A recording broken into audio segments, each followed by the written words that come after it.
الحمد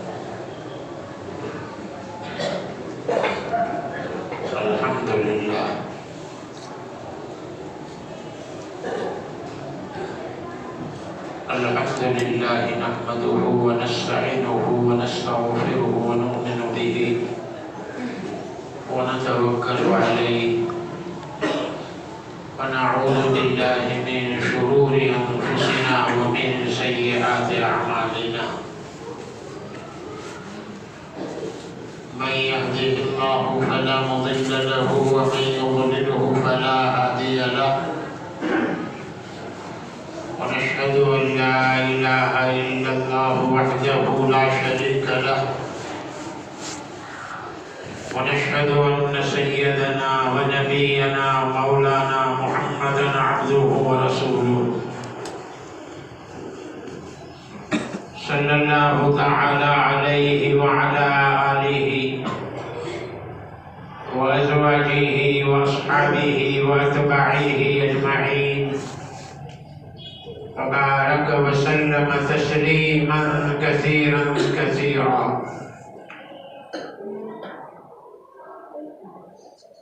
أعوذ بالله من الشيطان الرجيم. بسم الله الرحمن الرحيم. وننزل من القرآن ما هو شفاء ورحمة للمؤمنين ولا يزيد الظالمين إلا خسارا. وإذا أنعمنا على الإنسان أعرض ونأى بجانبه وإذا مسه الشر كان يئوسا.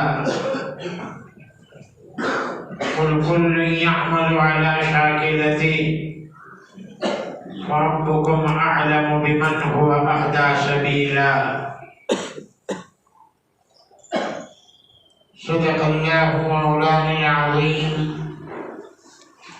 وصدق رسوله النبي الحبيب الكريم، ونحن على ذلك لمن الشاهدين والشاكرين، والحمد لله رب العالمين.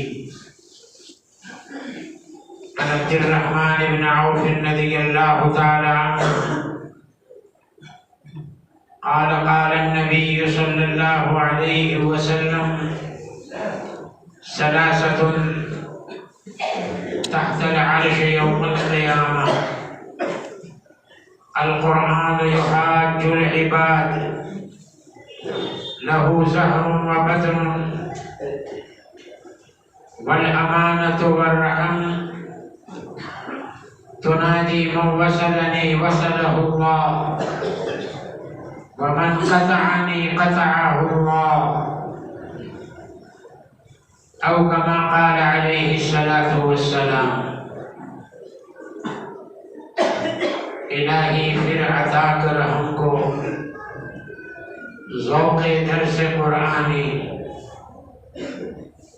الہی پھر عطا کر ہم کو ذوق درس قرآنی، نہ ہو رسوا الہی اب تو یہ شان مسلمانی.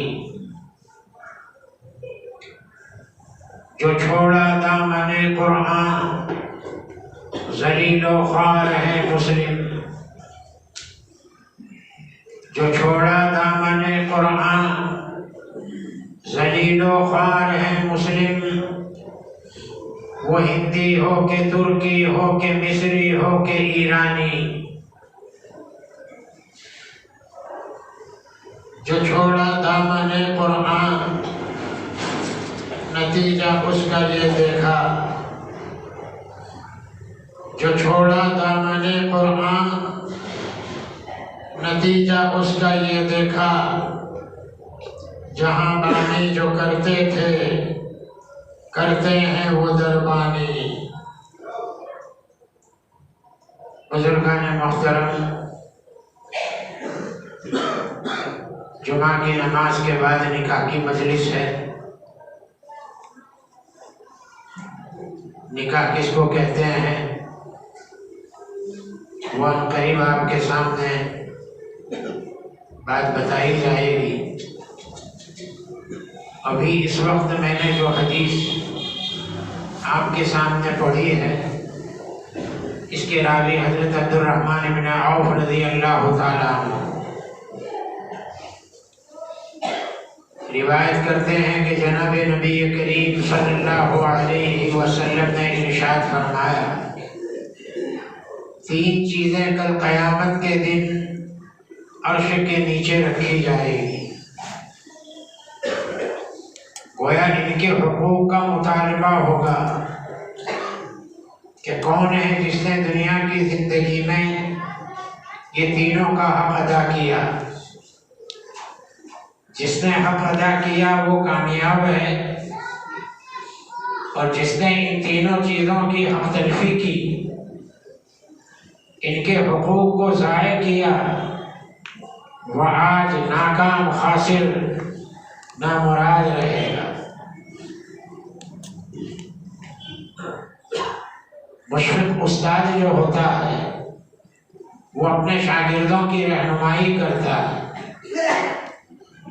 اور مواقع امتحان بتا دیتا ہے کہ ان مقامات میں سے کوئی سوال آ سکتا ہے، اس کی تیاری کر لو تاکہ تمہیں ناکامی کا چہرہ دیکھنا نہ پڑے۔ میرے آقا سے بڑھ کر اور کون مشفق ہوگا اپنی امت کے لیے؟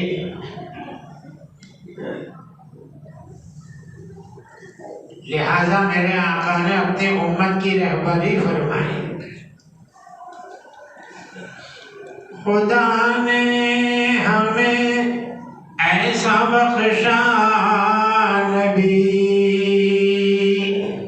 کہ دنیا میں ایسا ہوا ہی نہیں۔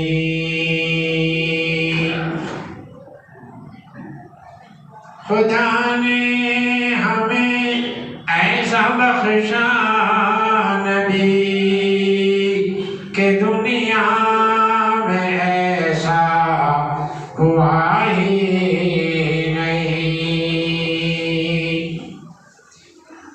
حبیب خدا کملی والے کا ثانی،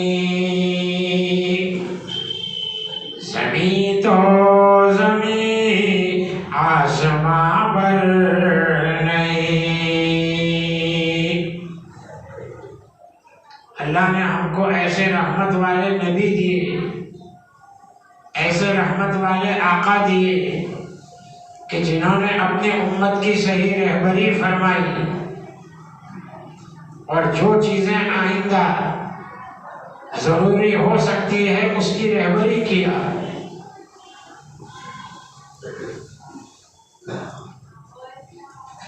اور یقیناً یہ آپ کا مرتبہ تھا۔ طفیل نبی حق نے دنیا بنائی، انہی کے دم سے یہ ساری خدائی۔ سچ ہے محمد نہ ہوتے تو کچھ بھی نہ ہوتا۔ لما خلقتک لما خلقت السماوات والارض، اے میرے پیارے نبی، اگر تمہیں پیدا نہ کرنا ہوتا تو نہ میں آسمان بناتا نہ میں زمین بناتا، لیکن چونکہ تمہیں پیدا کرنا تھا اس لیے میں نے آسمان اور زمین کو تمہارے ضمن میں، تمہارے صدقے میں، تمہارے وسیلے سے بنا دیا۔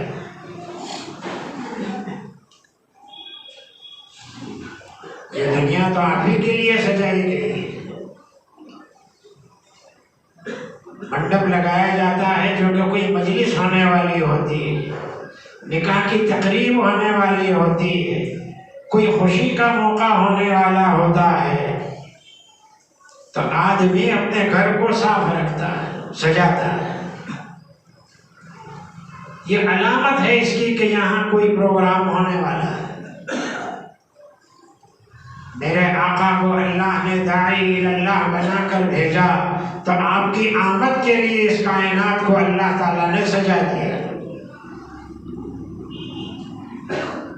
میرے آقا نے فرما دیا جیسے عالم برزخ کے لیے فرمایا کہ ہر شخص سے قبر میں 3 سوال ہوں گے، تو پہلے سے کہہ دیا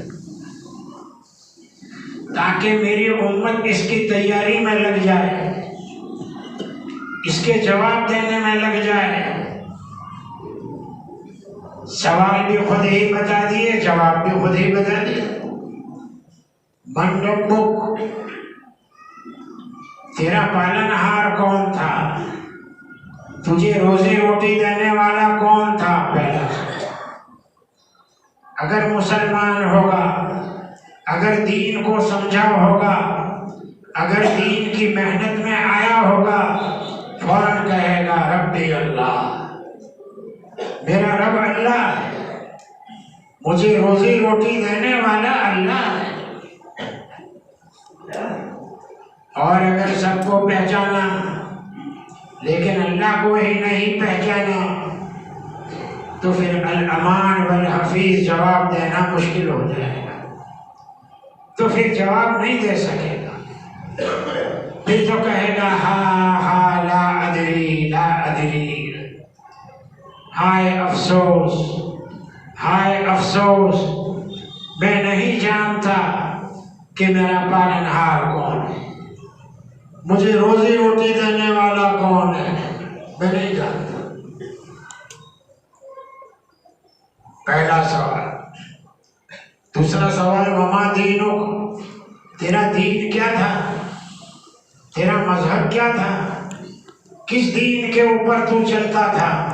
تو اگر دین اسلام پر محنت کی ہوگی، دین اسلام کو سمجھا ہوگا، مکتب اور مدارس میں گیا ہوگا، علماء کی صحبت میں بیٹھا ہوگا، تو کہے گا دین الاسلام، میرا دین اسلام ہے۔ اور اگر یہ چیزیں حاصل نہ ہو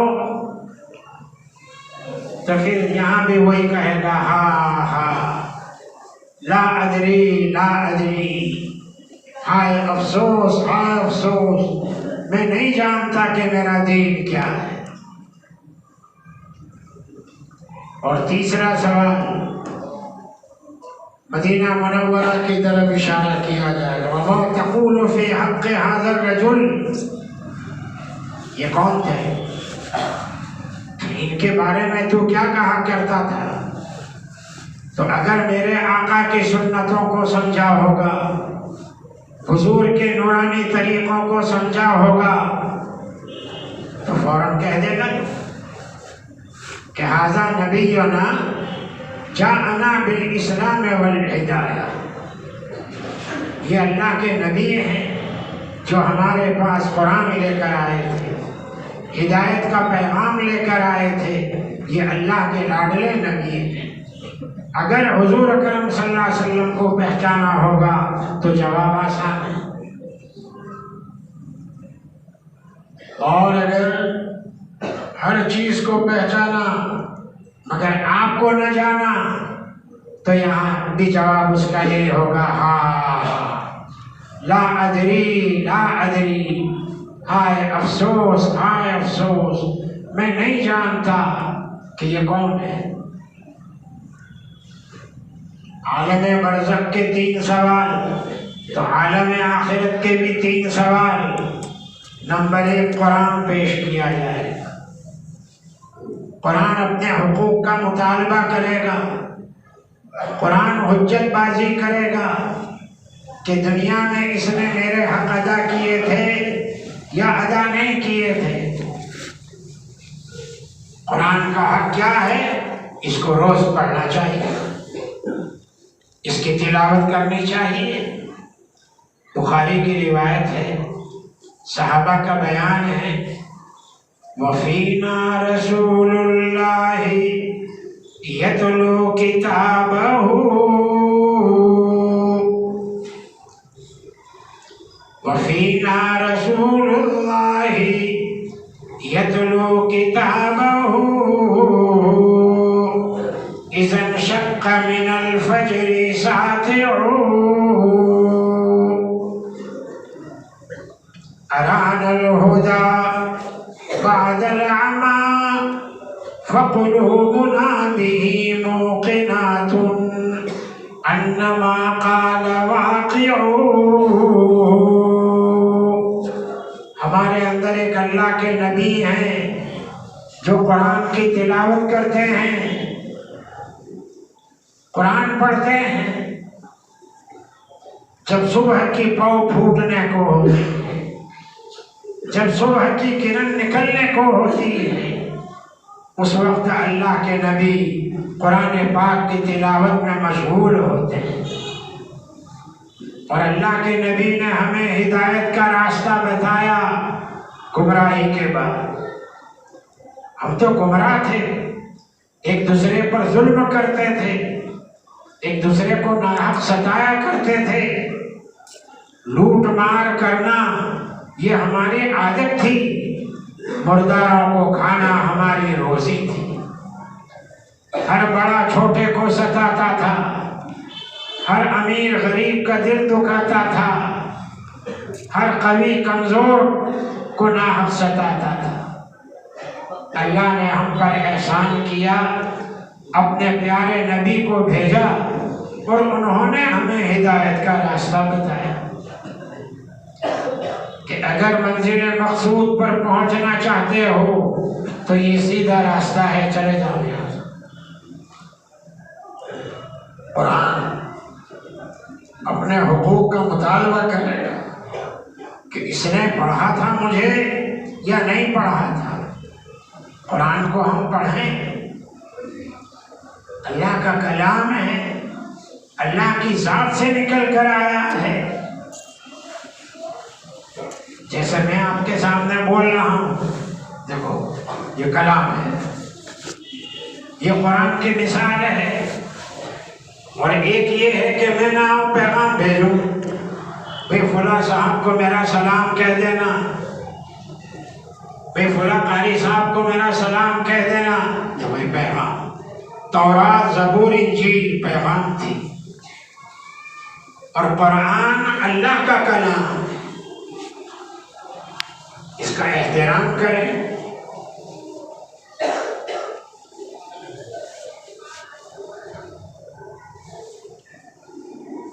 سلطان محمود غزنوی بڑا بادشاہ گزرا، کسی نے مرنے کے بعد خواب میں دیکھا تو محمود غزنوی سے پوچھ لیا کہ اللہ کے یہاں تمہاری پیشی ہوئی تو اللہ نے کیا معاملہ کیا تمہارے ساتھ؟ تو محمود غزنوی جواب دیتے ہیں، معاملہ تو ذرا میرا خطرناک تھا، مگر اللہ کو میری ایک نیکی پسند آ گئی. اللہ کی نظروں میں جو بھا جائے وہی نیکی ہے. سب سے بڑی نیکی اس زمانے میں کیا ہے؟ دو مسلمانوں کے درمیان میں صلح کروانا، دارالصلح قائم کرنا. ہمارے حاجی فردوس کوٹھی اللہ مبارک فرماوے ان کی اس محنت کو، دارالصلح کہ جھگڑا ہونے مت دو. یہ دو کے بیچ میں جھگڑا ہوگا 4 تک پہنچے گا، 4 کے بیچ میں جھگڑا ہوگا 8 تک پہنچے گا، اور 16 تک جائے گا سلسلہ. یہ تو ٹھیک تک جائے گا. ایک سلسلہ جب چلتا ہے تو ٹھیک تک چلتا ہے. ایک جگہ نماز ہو رہی تھی تو پیچھے کوئی 2 میں جھگڑا ہوا. اصل جھگڑا 2 میں ہی شروع ہوتا ہے. 6 ہوں میں ہوں 6، یہ 2 پہلے جمع ہوتے ہیں. ہوں 6 کہ تیرے 6 ہوں، دیکھو شروع 6 دونی 12 بجا دیں گے. اگر یہ 2 6 کو الگ نہیں کرو گے تو ان کے بھی 12 بج جائیں گے، قوم کے بھی 12 بجا دیں گے. 6 دونی 12. سلف اول ہوئی اخیر.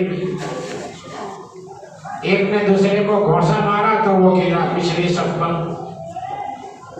پیچھے صف والا گرا اگلی صف پر، وہ گرا اور آگے کی صف پر، وہ گرا باقی صف پر. اور باقی صاحب گرے امام صاحب ذرا غصے والے تھے،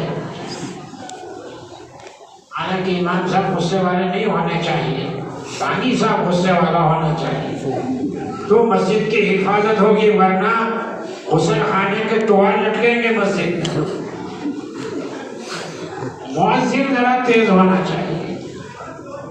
میں نے 16-17 سال تک امامت کی بڑودہ میں، 6-7 مسجدوں میں امامت کی، ٹھنڈے دماغ سے۔ کبھی 1 منٹ لیٹ ہو گیا، کوئی نہ کچھ کہہ بھی دیا تو برا نہیں لگاتا تھا، فلاں کام سے گیا تھا، نماز شروع کر دیا، جھگڑا ہی ختم ہو گیا۔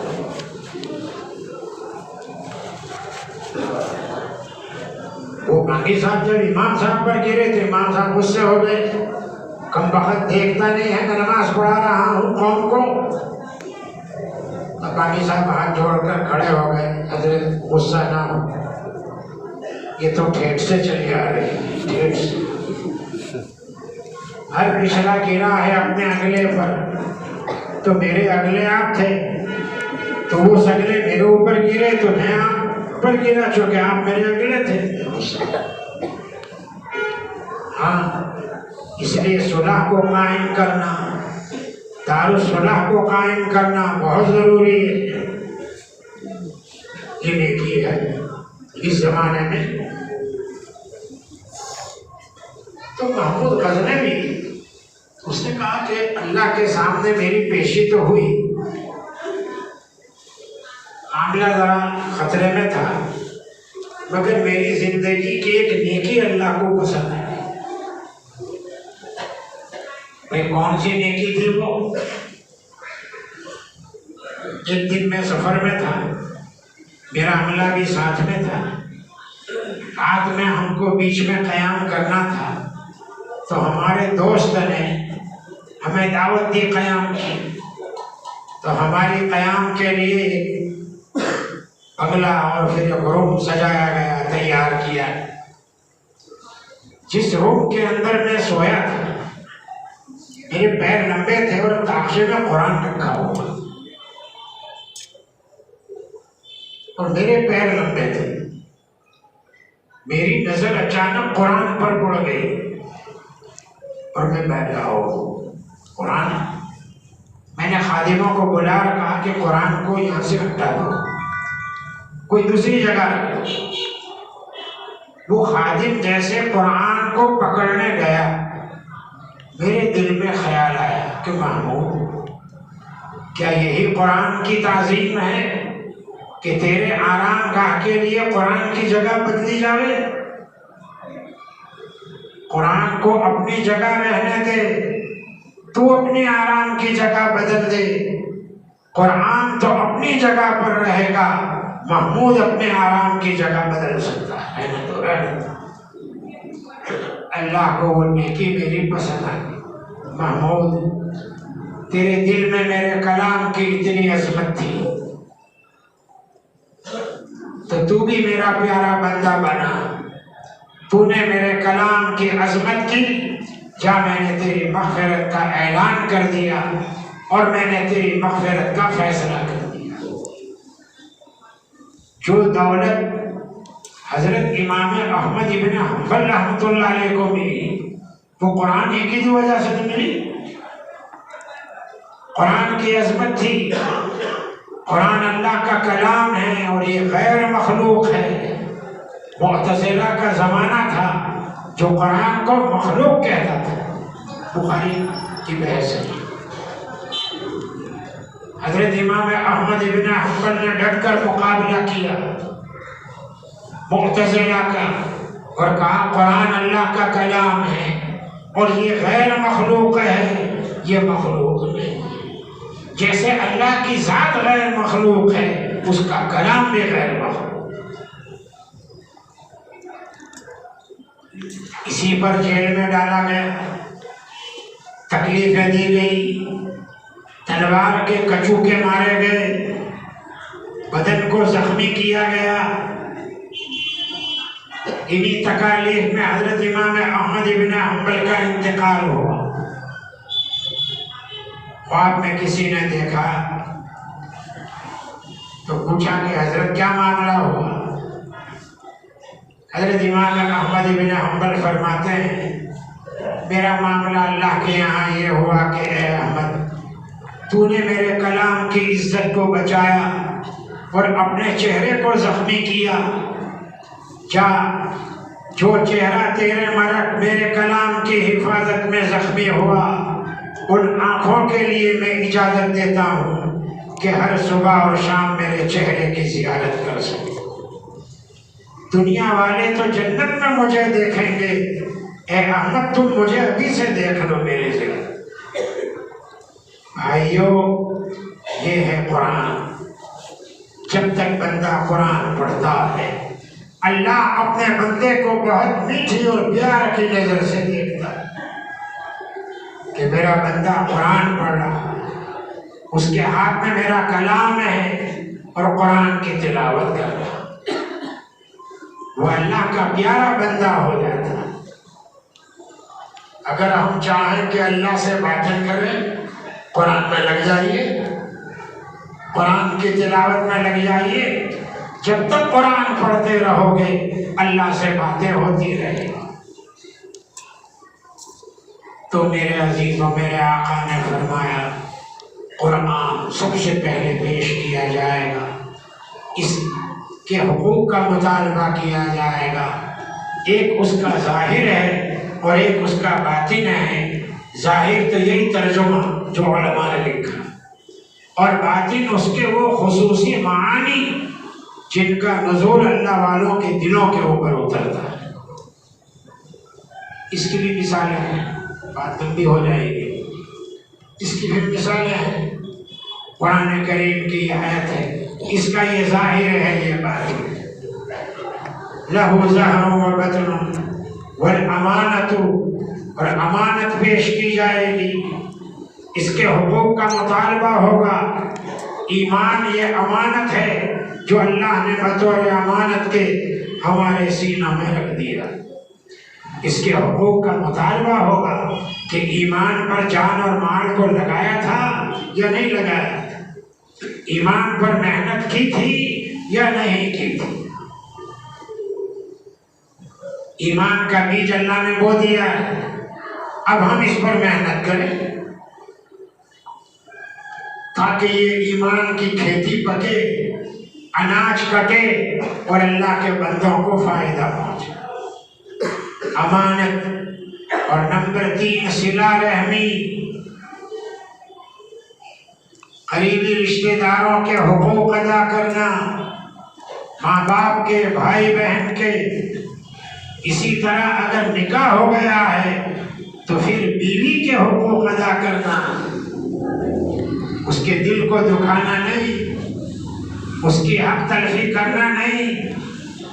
یہ اپنا آنگن اور گھر چھوڑ کر آئی ہے، تیرے گھر کو اپنا گھر بنایا، تیرے آنگن کو اپنا آنگن بنایا، تیری اماں کو اپنی اماں بنایا، لہذا تو بھی اس کی اماں کو اماں سمجھ، ان کا دل مت دکھا. صلہ رحمی، یہ بھی صلہ رحمی ہے. رشتہ داروں کے حقوق ادا کرنا، ماں باپ کے حقوق ادا کرنا.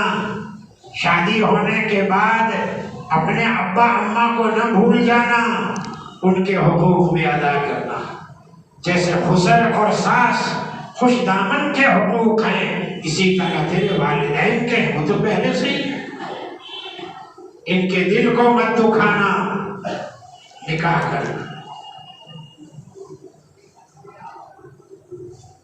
اگر کبھی تیری بیوی کے منہ سے کوئی نامناسب جملہ نکل بھی جائے تو برداشت کر لینا. یوں سمجھنا کہ میرے سوا اس کا ہے ہی کون اس گھر کے. وہ تو ناز و اندام میں ہوتی ہے، بول دے گی. وہ لطیفہ ہے. شوہر تو صوفی صاحب تھے، تو بیوی اتنا مانتے نہیں تھے. ان کو ہوتا ہے پورا گجرات آپ کو مانے گا مگر یہ گھر والی نہیں مانے گی، یاد رکھنا. تو اس کو منوانے کی کوشش مت کرنا. وہ تمہارے کو ٹائم پر چائے ناشتہ کھانا دیتی ہے، یہی غنیمت سمجھنا. کہ سورج روزانہ اپنی اصلی جگہ سے نکلتا. ہاں خیر وہ شوہر تو اللہ والے تھے مگر وہ بیوی مانتی نہیں تھی. عصر کے بعد کا وقت تھا، بیوی اپنے گھر کے چھت پر بیٹھی تھی، اتنے میں اللہ والے فضا میں اڑتے ہوئے گزرے. صفا باندھا تھا ماشاءاللہ ہمارے مفتی صادق کی طرح، اور ہوا میں گزرے اوپر سے. دیکھ کر دنگ رہ گئی، انگلیوں کو دانتوں میں دبانے لگی. یہ ہے اللہ، اس کو اللہ والے کہتے، ہوا میں اڑتے. شام کو 6 بجے وہ گھر میں جب آئے تو دعا سلام کے بعد قیل و قال کا سلسلہ شروع ہوا. باتوں باتوں میں تذکرہ نکلا کہ اللہ کے ولی تو آج دیکھے جو ہوا میں اڑتے ہوئے گزرے تھے. اچھا تو نے دیکھا تھا؟ ہاں اوپر سے گئے. غور نہیں کیا تو نے کون تھا؟ میں ہی تو تھا. اچھا تم تھے؟ تو ہی میں کہتی تھی کہ وہاں ہے تو اللہ کا ولی مگر ذرا مانکا اڑتا تو ابھی تک سیدھا اڑا. دوسروں کی معتقد ہوگی یہ ظالم، دوسروں کی معتقد ہوگی. گھر والے تیرے گھر میں مفتی ابراہیم ہے، ان کی قدر کر. وہ تو تھے، وہ تو اللہ والے تھے، صوفی تھے. اللہ ان کی مغفرت فرمائے، درجات بلند فرمائے. تیرے گھر میں مفتی ابراہیم ہے، ان کی قدر کر. تو تھوڑی دیر کے اندر دیکھو واقعہ بھی کر دیا تو وہ تو تھوڑی دیر میں تم کو بھی واقعہ کر دے گی، لیکن تم اس کو ناراض مت کرنا. میاں بیوی کے حقوق ہیں، کتابوں میں علماء نے لکھے ہیں. بیوی کا حق یہ ہے کہ شوہر اس کو محبوبہ سمجھے، اور شوہر کا حق یہ ہے کہ بیوی اس کی عصمت کرے، اس کی تعظیم کرے. اللہ نے شوہر کو تیری روزی کا دروازہ بنایا ہے، اس لیے تو حدیث میں ہے اللہ کو سب سے زیادہ بغض طلاق دے. طلاق دینا اگرچہ حلال ہے مگر حلال کاموں میں سب سے زیادہ غصہ اللہ کو اگر کسی کام پر آتا ہے وہ طلاق. ان ابغض الحلال عند اللہ الطلاق، طلاق. اور اطاعت سے زیادہ اللہ کو کوئی چیز محبوب نہیں. غلاموں کو آزاد کرو، اپنی غلامی میں مت رکھو. اللہ نے اس کو تمہارا غلام بنا کر پیدا نہیں کیا ہے، اس کو بھی حریت الاصل کا حق دیا. تو میاں بیوی دونوں کے حق ہیں، دونوں ایک دوسرے کے حق ادا کریں تو انشاءاللہ یہ جنت کا گھر ہے، یہ جنت کا گھر ہے. اور اگر یہ حقوق کی پائمالی ہو تو پھر یہی جہنم کا گڑھا. میری دعا ہے، میں جس نکاح کے لیے بلایا گیا ہوں، کیا نام ہے؟ محمد اشرف، پیارے محمد اشرف کا نکاح اللہ تعالیٰ قبول فرمائے. اس کے والد محترم کی اللہ مغفرت فرمائے، درجات بلند فرمائے، ان کی قبر کو نور سے منور فرمائے اور آخرت کے درجات کو بلند فرمائے. آمین. آخر دعوانا الحمد للہ رب العالمین.